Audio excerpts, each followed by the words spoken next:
Hello Guillaume. Comment ça va à Nice? Eh ben écoute, très très bien. On avance dans cette aventure de l'IA, de pas à pas, pour devenir un utilisateur averti et particulièrement dans un domaine que tu maîtrises très bien. La fois dernière, on avait parlé de marketing stratégique, mais là aujourd'hui, on parle de marketing digital dans les opérations. Et c'est certainement un des métiers qui est directement touché C'était le premier. par l'IA. Mmh. Et le premier. Ah oui. Parce qu'en fait, dès que l'IA sort, les premiers qui se jettent dessus, c'est notre univers. Les rédacteurs se jettent dessus, voilà, tout le monde s'est jeté. Il y avait déjà des outils d'IA avant. Il y en a un qui est connu, qui s'appelait Jarvis, qui s'appelle Jasper, qu'on utilisait déjà pour créer des posts. Ça utilisait déjà l'IA, donc on était déjà un peu dedans, même si le prompt, on maîtrisait pas trop. Mais voilà, et quand l'IA débarque, effectivement, tous nos univers du marketing digital se jettent dessus. Les deux fondamentaux étant la partie SEO, référencement naturel, et la partie réseaux sociaux. Même s'il y a des parties techniques plus pointues qu'on peut utiliser pour créer un site internet notamment, quoi. L'IA, on l'a dit et répété, ce n'est pas simplement un effet de mode, c'est une réalité. Et j'imagine que les métiers dans le digital, peut-être que tu peux décrire un petit peu, tu as parlé des SEO réseaux sociaux, mais il y en a plein d'autres, ce que tu peux peut-être décrire, sont directement touchés, alors se transforment, évoluent, peut-être certains vont disparaître. Ouais. En fait, si on répartit un petit peu allez, les principaux métiers dans le digital, on a le bloc qui est très connu du SEO, ce qu'on appelle le référencement naturel. On a le bloc ads global, alors ads, social media ads, SMA, on a Google Ads et compagnie, le SEA. Et à côté, on a la tranche social media, avec tous les réseaux sociaux, toutes les stratégies réseaux sociaux. On a la partie, là où l'IA aussi est extrêmement importante, newsletter, mailing, automation. Et donc, tous ces univers-là sont déjà, on est déjà dans le digital, on est déjà dans le numérique, dans l'informatique. Et en fait, les trois quarts de notre job, c'est de créer du contenu sous plusieurs formes. On peut créer des posts, on peut créer des pages complètes, on peut créer des annonces. Et l'IA, elle arrive et c'est exactement ce qu'il nous faut.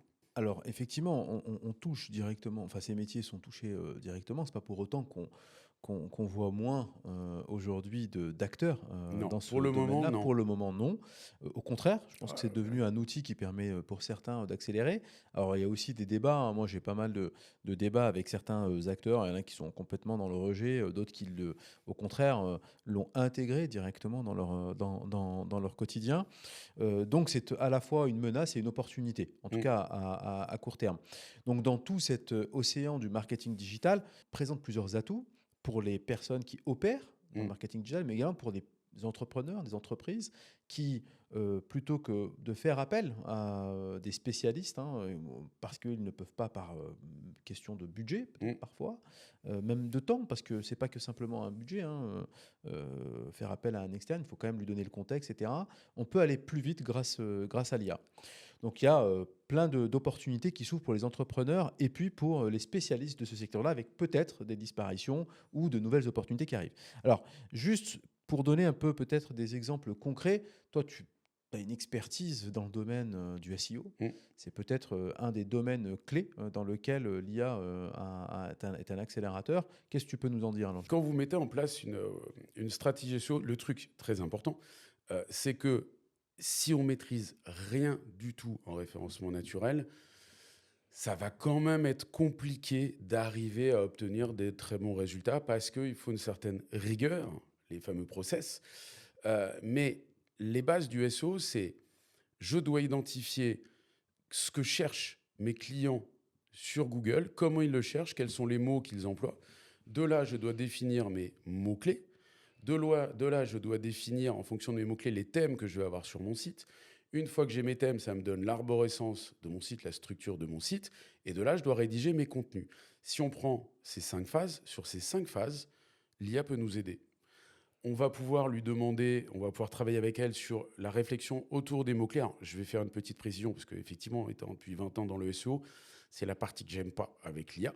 Ça veut dire que je trouve que pour le moment, sur les idées de mots-clés, d'expressions clés, c'est pas parfait, c'est un peu trop, par moment, c'est un petit peu trop générique. Mais ça va commencer à nous donner des idées. Par contre, effectivement, la problématique, c'est d'avoir des prompts très précis. On va vraiment démarrer par tuer un expert en SEO.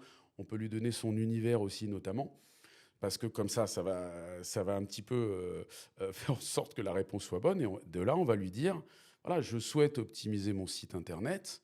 Le top étant, si vous avez déjà un site, bah, vous avez déjà peut-être des informations.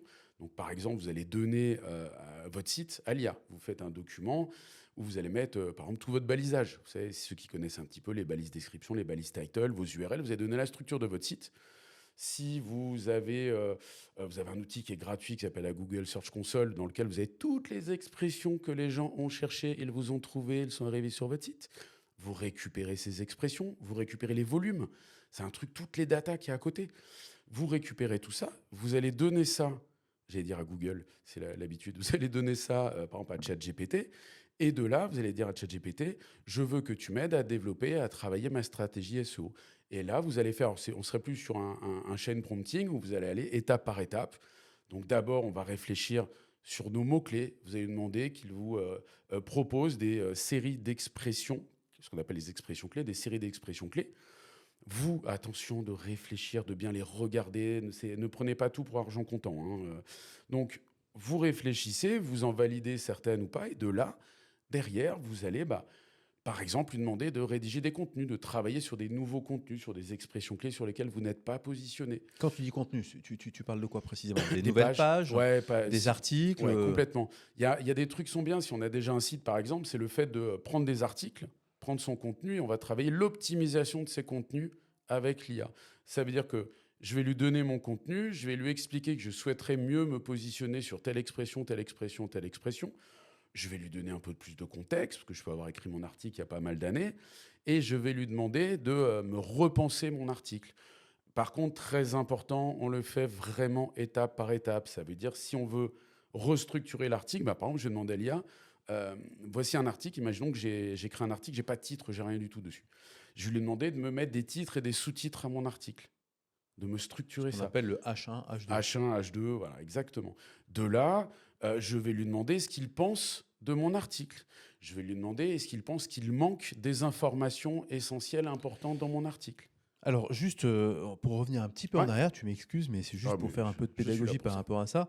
C'est-à-dire qu'en effet, un des sujets clés, le référencement à la base, est très important et le reste encore. C'est la base, C'est c'est la ce qui base. ramène le plus de trafic au site internet. Aujourd'hui, Gratuit. aujourd'hui, voilà. C'est-à-dire qu'en fait, pour ceux qui sont experts, alors c'est assez simple de comprendre ce que c'est que le SEO. Pour ceux qui le sont un peu moins, c'est le fait de pouvoir apparaître dans De les disposer recherches. de bonnes positions sur des expressions clés recherchées par des internautes qui sont en corrélation avec notre business. Notamment sur Google. Et, ouais, principalement sur Google, 94% Mais, pour le moment. mais voilà, pour le moment, parce qu'on a évoqué qu'effectivement, le fait qu'il existerait certainement d'autres typologies de moteurs de recherche qui pourraient venir concurrencer Google. C'est pas encore, enfin, Perplexity, voilà, notamment. Perplexity, entre autres. Et Google qui intègre l'IA, qui va intégrer avec la SGE, la Search Generative Experience, qui va intégrer l'IA directement dans le moteur de recherche. Voilà, donc par rapport à une stratégie, comment dire, toute la phase stratégique amont, quand on passe aux opérations, c'est vrai qu'on pense à tout ce volet digital, et un des premiers sujets, c'est son site web, et avec toutes ces stratégies de moteur de recherche, avec tout ce que tu as cité. Donc ces étapes-là, elles sont clés, elles sont fondamentales, de vraiment essayer de penser son site, pas à l'inverse, son site et après son SEO, mais plutôt partir du C'est SEO. le secret, je me bats depuis 20 ans là-dessus. Ça veut dire que moi, je me retrouve avec des boîtes qui débarquent en me disant on veut s'occuper du SEO. On a créé notre site, on veut s'occuper du SEO.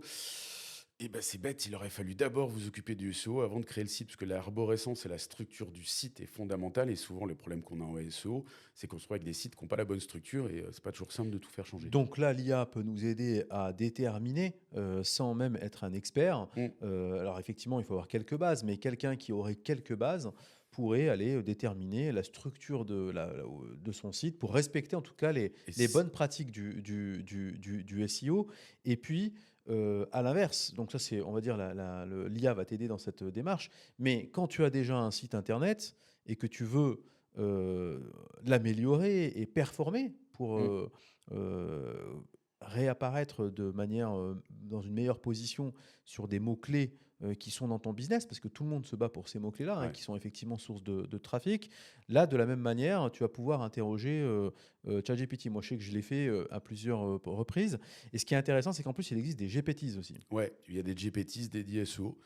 Alors je pourrais pas vous en recommander parce que pour le moment, voilà, il y en a plein qui apparaissent. Donc on va voir un petit peu. Je sais pas si toi, tu as repéré déjà du Moi, GPTs j'en ai SEO? repéré quelques-uns, alors je ne peux pas les citer comme ça, parce que comme tu dis, il y en a plusieurs, et puis derrière, ils évoluent sans Et puis cesse. les noms, on se souvient pas trop des noms souvent. Alors souvent, en fait, quand vous allez dans la console, des GPTs, vous tapez SEO, il va vous ressortir directement les GPTs, et encore une fois, souvenez-vous, il y a 2 critères, c'est le volume d'utilisateurs du GPTs et la Et note. surtout la note, ouais. Voilà, ce qui est important, c'est la note, parce que parfois, vous pouvez avoir, peu, d'utilisateurs, mais une très bonne note, et quelque part, c'est peut-être celui-là qui est beaucoup plus, pertinent. Moi, c'est l'expérience que j'ai pu faire avec un certain volume de GPTs. Donc sur cette partie SEO, ça t'aide à créer la structure de ton site, Mmh, ça t'aide à créer du contenu. ouais, Alors souvent, pour monter, dans, un site internet, selon le métier dans lequel on est, si on est dans le e-commerce, on peut faire ses fiches produits. mmh, Si on est, dans le service, on va pouvoir beaucoup développer des blogs. complètement. Les Donc FAQ, les Frequently Asked Questions, c'est un truc très très important puisque avec les nouveautés de l'IA et notamment le fait que Google intègre l'IA dans son moteur, la partie FAQ va devenir vraiment prépondérante pour se donner de la visibilité. Et l'IA est absolument le FAQ, FAQ, ouais. la foire aux questions en C'est français. la foire aux Ouais. questions. C'est donc ces fameuses questions qu'on pose à la fin d'une page. Et qu'on retrouve dans Google aujourd'hui depuis déjà quelques années, avec une petite rubrique qui s'appelle le People Also Ask, où il y a des questions et où il y a nos résultats, les résultats de sites internet qui apparaissent. Et ça risque de devenir encore plus prépondérant. Et faire une fac avant l'IA, on le faisait, très bien. Mais l'IA permet de... la dernière fac que j'ai fait, voilà, au total, j'avais plus de 200 questions. Jamais à la main, tout seul, j'aurais été travailler 200 questions. Oui, surtout, c'est que parfois, quand tu fais, toi, ta fac, tu sais même pas quelles questions il faut poser. Donc là, Non, tu peux lui demander de t'aider à complètement. construire, ces différentes questions. Tu peux lui Typologie de demander de te faire les questions. réponses Ouais, à ces questions, et quelque part de créer tes, 10, 20, 30, 40 ouais. questions, assez facilement, finalement. La dernière fois que j'ai fait, c'était très sympa parce que voilà, je récupérais des stocks de questions, voilà, je faisais plein de prompts, je récupérais des stocks de questions, après j'ai regroupé toutes mes questions, j'ai mis dans un document et je lui ai demandé, mets-les-moi par thème. Donc c'était sur des vêtements pour femmes enceintes, plus voilà, plein d'autres choses autour. Voilà, je lui ai demandé de me thématiser, de me les regrouper par thème. Donc j'avais toutes mes thématiques, les questions par thématique. Et de là, je suis reparti de chaque thématique. Je lui ai demandé si pour chaque thématique, j'avais bien toutes les questions. Il m'en a trouvé d'autres, etc. etc. Et c'est un vrai boulot. Hein. C'est pas j'appuie sur un bouton. Par contre, effectivement, c'est un gain de temps phénoménal. Mais il faut, voilà, faut savoir la guider. Tout à l'heure, tu disais, on peut aussi l'utiliser quand on n'y connaît rien en SEO. Tout à fait.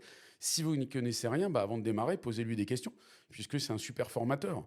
Donc voilà, quels sont les fondamentaux en SEO? Je veux reprendre mon contenu, voilà, il va vous donner une méthodologie. Et bah, après, vous mettez en application la méthodologie dans un chaîne prompting avec l'IA. L'autre point, c'est les articles. Ouais. C'est assez, puissant. Alors, on sait que, alors moi, je suis pas un expert du SEO, mais pour, ce que j'en connais, alors effectivement, il faut avoir créé d'abord sa première page, un peu pivot quelque Mm. part, Le où pilier. donc c'est le pilier Ouais. quelque part de sa création de contenu. Mais après, derrière, il va falloir Mm. démultiplier, Les pages, ouais. des pages, et des articles aussi, hein, qui vont venir renforcer, On travaille chaque thématique, en fait, on a ce qu'on appelle la page pilier. Donc, il y en a qui appellent ça la page mère, maman, la page mère et les pages filles. Voilà, on prend la page pilier et on va avoir des pages de renfort. Donc, sur des sous-thèmes de notre première page. Donc, par exemple, un truc qui est absolument génial avec l'IA, c'est quand on veut travailler les piliers, ça va être de lui demander, voilà, je veux un pilier une page pilier sur cette thématique où je voudrais développer ce qu'on appelle aussi un cluster. Donc depuis qu'il y a eu le Covid, on a du mal avec le mot cluster.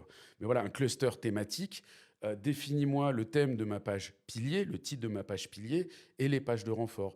Et derrière, ce qui est super important, c'est explique-moi en quoi ça va être des pages de renfort. Et de là, ça va être top parce que si on est d'accord avec ce que l'IA nous explique, ben on va attaquer. Alors, pas la rédaction tout de suite, mais on va réfléchir pour chaque page. Donne-moi les expressions clés sur lesquelles il va falloir positionner cette page. Donne-moi le plan pour tel article. Voilà. On a parlé des arbres de pensée dans un podcast. On peut faire un arbre de pensée SEO, c'est redoutable. Long, enfin, quand je dis long, on va y passer une journée, hein, au total. Mais c'est un boulot qui nous aurait pris une semaine, 15 jours avant, quoi. Oui, non, mais c'est incroyable ce que Ah tu dis. oui, oui. C'est-à-dire qu'en fait, on passe de une semaine à une Oui, journée. C'est 6 jours, ça, c'est 4 jours, hein, si on travaille pas le week-end. le week-end. Non, mais c'est 4 jours à beaucoup plus d'économiser. C'est là ce dont il faut se rendre compte. C'est-à-dire que, un, avec quelques bases, on peut déjà produire quelque chose de qualité. Et deux, quand on est expert sur le sujet, on va avoir des gains de productivité qui sont juste Ouais, démesurés. Alors, il y a un autre sujet, moi je l'ai fait sur des articles par exemple, ouais. ce qui est génial, c'est que quand tu as effectivement compris ensuite que tu as ta page pivot, que tu veux générer des articles, c'est génial parce qu'en fait tu vas prendre, finalement tu peux voir avec l'IA les différents thèmes que tu veux développer. On peut lui donner la page pilier si on Donc l'a déjà tu lui donnes la rédigé. page Ouais. pilier et tu lui dis bah maintenant je vais avoir tel thème que je veux On peut lui aborder demander les thèmes. et on peut lui Mm. demander les thèmes. Il va pouvoir ensuite les séquencer. On va lui demander ensuite, et là on rentre dans le chain prompting, de nous donner déjà les premières structures Mm. qui vont respecter les guidelines du SEO. Et ensuite, pour chaque thème, on va lui demander de nous générer le contenu de ces articles. Et en fait, en quelques heures, finalement, on a rédigé des articles optimisés pour le SEO, alors qu'on aurait mis certainement un Un certain... article, c'est au minimum, normalement, on considère que c'est, sans IA, c'est une demi-journée de rédaction pour un article gentil, et on est plus proche de la journée de rédaction pour un article costaud. C'est un article de 1000 mots, il faut une bonne journée pour très bien le rédiger. C'est vrai qu'avec l'IA, on va plus vite. Surtout l'IA, on peut en bosser plusieurs en même temps, c'est ça qui est top. Et c'est ça qui est top, c'est qu'en fait, il va gérer ces 10 articles quelque part un Mm. petit peu en même temps. Donc, la partie SEO fondamentale, l'IA, on voit qu'il y a des possibilités assez dingues. Pareil sur les landing pages, pour Mm. finir aussi là-dessus, parce que de plus en plus, on va parler de tunnel de vente. Ouais. Et dans ce tunnel de vente, quand on a fait son site internet, on va pouvoir créer des landing pages dédiées pour pouvoir développer ses produits. Là aussi, c'est génial. C'est-à-dire qu'en fait, tu vas pouvoir vraiment créer ta structure de ta landing page, optimisée en plus pour le SEO. Ouais, complètement. Et en partant de. L'important, par contre, quand on va vouloir créer nos tunnels de vente, c'est de bien partir. Un, on lui remet un contexte de notre boîte, ce que c'est, etc. Et ensuite, on lui donne déjà les contenus de notre site. Et de là, effectivement, on va récupérer des structures. En plus, les IA sont plutôt américaines et les tunnels de vente, c'est une spécialité américaine. Il faut savoir que le SEO aux États-Unis, ils s'en occupent pas. Nous, oui, les Français, on n'aime pas payer, donc les Européens, etc. Mais les Américains ne s'occupent pas du SEO, c'est des dingues de tunnels de vente, ils font quasiment que des tunnels de vente. Les sites sont très peu référencés, ils bossent pas avec ça. Et du coup, on va être clair que dans le corpus de l'IA, les tunnels de vente, ça maîtrise très très bien. Super, donc là, le socle, la base, c'est le SEO Ouais. avec son site internet. Alors après, il y a un deuxième volet Et oui. qui est vraiment aujourd'hui, bah, clairement, alors qu'on soit en B2C ou en B2B, ça aussi c'est important de faire un Mm. peu la distinction.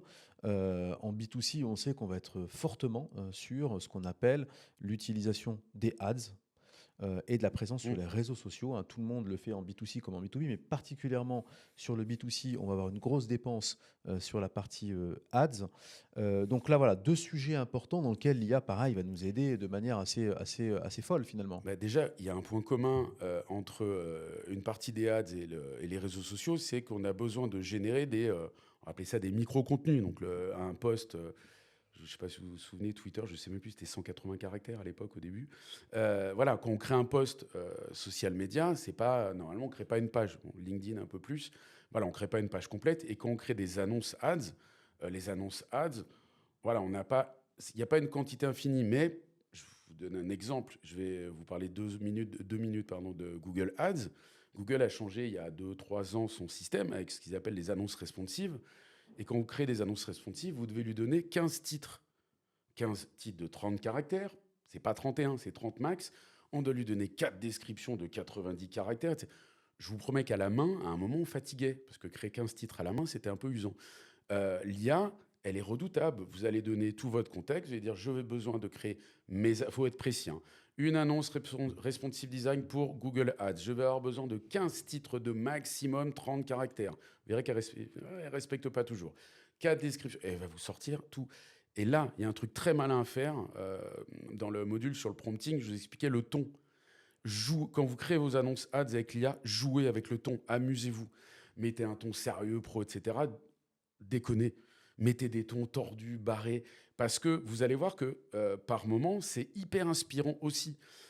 J'ai jamais repris, quand je m'amuse à créer avec l'IA, j'ai jamais repris les 15 titres qu'elle me donnait. Les 15 ne me collent pas. Il y a toujours 4-5 titres, j'adore. Les autres, pas nécessairement. Mais par contre, c'est en lisant les autres titres que moi, je trouve les titres qui vont me convenir. Donc, c'est hyper inspirant, c'est très pratique. Après, pour le ad, c'est l'avantage. Une fois qu'on a créé son annonce responsive, je vais pas dire on peut partir en vacances, mais voilà, ça va, c'est fait.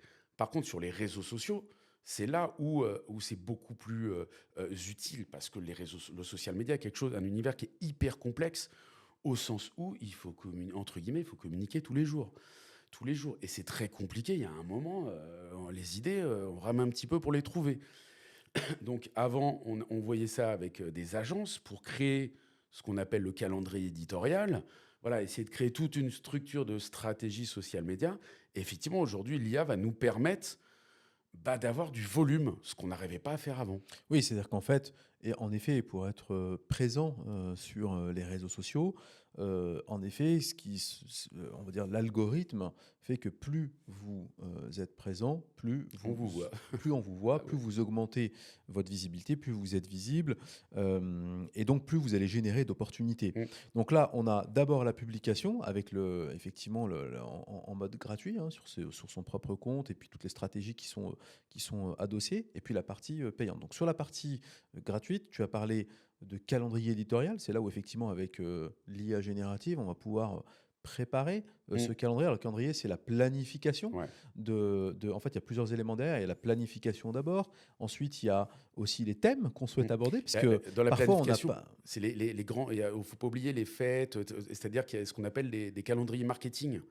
Et c'est ça qui est génial, c'est qu'on récupère, on avait plein sur Internet, hein. Swello, qui est une plateforme extraordinaire pour les réseaux sociaux, publie chaque année le calendrier annuel où dedans vous avez toutes les fêtes, vous savez, les trucs, le jour alors il y a la journée de la femme, mais tous les jours c'est la journée de quelque chose, hein. Vous avez même la journée des toilettes hein, quand même. Toutes ces infos-là, bah, c'est top parce qu'on se crée un corpus avec toutes ces données-là, et de là, on va demander à l'IA de penser un calendrier éditorial. On va intégrer nos périodes à nous aussi, l'anniversaire de la boîte, ceci, cela. On va intégrer les périodes de soldes. Je vous rappelle que l'IA, les soldes, elle n'est pas au courant qu'il y a des dates de soldes, hein. On va lui donner les dates de soldes et on va pouvoir prévoir un calendrier éditorial où l'IA va nous dire OK, il faudra faire un poste là, un poste là, un poste là. Et un point important, parce qu'en général, on a plusieurs réseaux sociaux et c'est ce que à peu près tout le monde a fait pendant des années. Si on est présent sur 3 réseaux sociaux, c'est de copier-coller nos posts. On faisait exactement parce qu'on n'a pas le temps, c'est hyper chronophage. Bah, c'est là où c'est génial avec l'IA, c'est qu'on va lui demander de faire des variantes et de s'adapter. Donc, je veux un post Instagram, je veux un post sur la même thématique pour Facebook, je veux un post pour la même thématique sur LinkedIn si on bosse aussi avec LinkedIn. Et donc, ça va nous permettre d'avoir des posts différents et adaptés à la fois au réseau et à nos personas. Oui, donc calendrier éditorial, des idées de publication, et ensuite de la production, on en a parlé un peu tout à l'heure, et une adaptation de l'ensemble de ces contenus directement aux différents réseaux sociaux. Ça, c'est pour la partie publication. Et sur la partie ads, finalement, on peut également, de la On même prépare. manière... Ouais, il y a deux trucs sur la partie ad. Il y a la partie préparer ses annonces, effectivement, toujours avec un problème comme dans le social media, le visuel, parce que effectivement, l'IA au niveau des visuels, c'est encore assez compliqué de partir de par exemple de nos propres visuels, donc on est toujours obligé d'un peu de retoucher. C'est là où je pense que il y a des moments où des outils comme Canva nous simplifient un peu les choses. Après, on est plus obligé de passer par Photoshop. Voilà, l'IA n'est pas encore parfaite là-dessus, mais sur les contenus textuels, ça va être extraordinaire. Sur le ad, une fois qu'on a créé nos annonces, on peut aussi lui demander d'avoir une réflexion stratégique. Ça veut dire, par exemple, Google Ads, je dois créer des campagnes donc avec des thèmes. Souvent, on ne sait pas trop dans quel sens on doit aller. On peut échanger avec l'IA en lui expliquant ce qu'est notre site. On peut lui donner des contenus de site. On peut lui donner pas mal d'informations pour qu'elle nous propose une stratégie qui a l'air logique. Et je rappelle, les données Google Ads, on est à peu près sûr et certain qu'elles sont à peu près dans tous les corpus. On sait que Google a fourni des données à tout le monde. C'était le jeu, ils se sont tous échangés leurs données. Donc ça veut dire que l'IA a une énorme expérience du ads. Et globalement, en fait, quand on regarde, quand tu fais le cumul sur ce volet SEO et ce volet présent sur les réseaux sociaux, qui Mm. sont déjà, on va dire, une grosse partie de la présence digitale, eh bien, en fait, on voit, le gain de Ah productivité, ouais. sans être forcément d'ailleurs un expert, et on voit la créativité aussi, et on parlait de La charge qualité. mentale et la Mm. qualité. C'est-à-dire qu'aujourd'hui, on peut quand on est seul, avec des équipes réduites, de pouvoir construire toute une stratégie de présence digitale et même de conversion, hein, Mmh. directement, de génération de prospects sur à la fois le web et également sur les réseaux sociaux, sans avoir à dépenser des sommes folles. Ce qui, quand on était il y a encore quelques mois, supposait de faire appel à plusieurs experts, à Mmh. plusieurs agences. Alors, encore une fois, le but, c'est pas de confronter forcément les deux, mais c'est de vivre avec et de mettre un premier pied à l'étrier. Parce que la réalité, c'est que, disons-le, de toute manière, ça reste quand même des sujets complexes à traiter. Mais en première approche, en tout cas, ça permet de pouvoir être autonome et de pouvoir développer, faire les premiers pas. Et cela à moindre coût, notamment, je pense, aux entrepreneurs, aux petites Mmh. entreprises. En sachant que derrière, une fois que vous avez créé votre calendrier éditorial et tous vos posts, vous avez des outils, des plateformes qui ne sont pas trop onéreuses, ce qu'on appelle le scheduling, qui vont permettre de programmer tous vos posts. Donc l'idée, c'est à un moment, je sais pas, vous y passez une journée complète pour boucler vos 2 prochains mois de social media. Et après, bah voilà, tout est intégré, tout est paramétré, et puis ça va y aller automatiquement. Vous ajouterez par moment des posts d'actu, voilà, des petits. Mais au moins, voilà, vous êtes Alors nous, la tranquille. méthode qu'on a mis en place et puis les résultats, c'est que effectivement, c'est une journée de planification, 1 à 2 journées de création. Mm. Parce que ce que tu as dit, c'est qu'il y a la création textuelle et la création de Les contenu images, ouais, visuel. ouais, ouais. Parce que aujourd'hui, dans les algorithmes, ce qui compte, c'est effectivement, si on est sur LinkedIn, par exemple, les carousels, voilà, il faut les créer. Et donc ça prend du Mm. temps de le faire. Et ensuite, effectivement, la publication programmée sur l'ensemble des différents réseaux. Et alors, en fait, si on suit un peu cette méthode-là, bien, en fait, on arrive à condenser le temps. Nous, en interne, on est sur plusieurs réseaux, sur plusieurs sujets, etc. Sans rentrer trop dans le détail, c'est très simple. On a fait 50% de productivité. Mm. C'est 50% de productivité. C'est-à-dire que Et pour avoir vu vos plannings éditoriaux, c'est du il costaud. y a, il y a pas mal de Ah ouais, productions sur plusieurs ouais. sujets en plus de différentes, sur différentes marques, pour différents aussi clients. Et en fait, en opérant de cette manière, on est à 50% de productivité. Ça veut dire quoi? Ça veut dire que si on devait faire la même chose, on serait obligé de faire appel à d'autres personnes.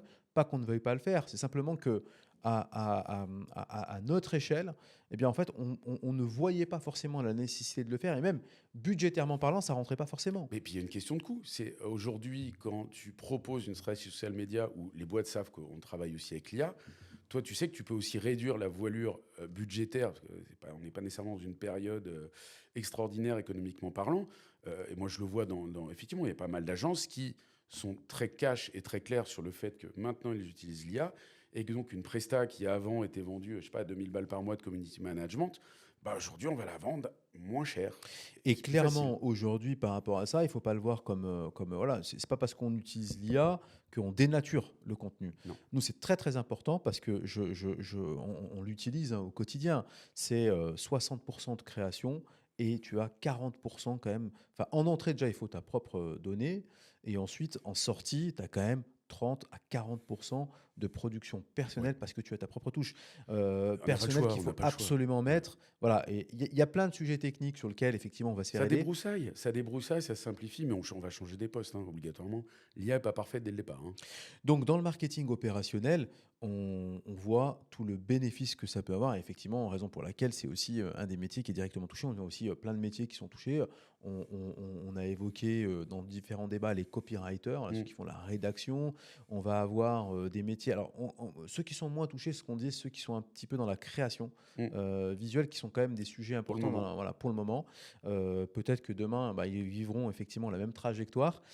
Donc, dans le marketing opérationnel, on a aussi d'autres sujets qu'on n'a pas évoqués, qui sont bah, toute la logique autour des plaquettes commerciales, des argumentaires Ouais. commerciaux, des fiches de Parce qu'il n'y a pas que le produits qu'on pourrait faire. digital. Voilà, parce qu'il n'y a pas que le digital qui est touché. Donc, tous ces métiers-là aussi sont directement impactés. Encore une fois, ils le sont, mais en même temps, il faut savoir d'abord bien utiliser ces outils-là et en faire son allié, en fait, finalement, pour créer des Complètement. Mm. opportunités. Parce que la réalité, c'est que moi, c'est ce que je dis un petit peu aussi, soit à des partenaires, soit même à des clients, c'est que finalement, ça permet d'accompagner beaucoup plus nos clients, de se concentrer sur la valeur Ouais. ajoutée et d'avoir un package beaucoup plus large pour aller se différencier sur Bah, le on est marché. plus étoffé. Avant, on payait des postes, voilà, on allait négocier une prestat de community management avec, je sais pas, un poste par semaine ou deux postes par semaine pour tel prix. Maintenant, pour ce même prix, potentiellement, on peut avoir des postes plutôt quotidiens qui peuvent être plus évolués, puis on va pouvoir les faire varier aussi plus facilement.